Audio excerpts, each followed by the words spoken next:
You can choose to suffer in a good way, and you might wonder, like, how can you suffer in a good way? And life is suffering. That's an unbeatable truth that we cannot avoid, or maybe it's something that I have realized, or something that you will realize at some point. And no matter how good things are, or maybe how your life may be better, you cannot avoid the suffering part. And life is evil. Life is very, very much bad.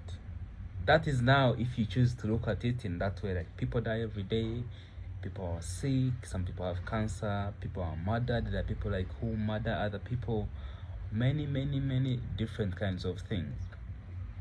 So one thing that has put me to bear the suffering that life has to offer, that suffering is part of life.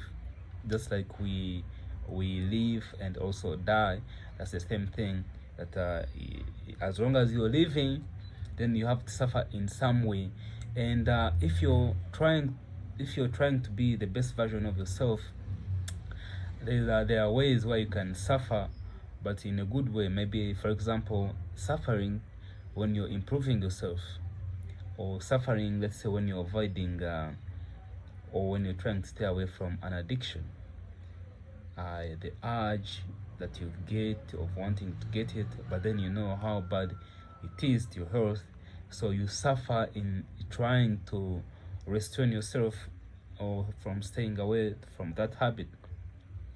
Or you suffer when you're looking for money, or you're trying to be better, like most of you are watching this video who are on your self-improvement journeys.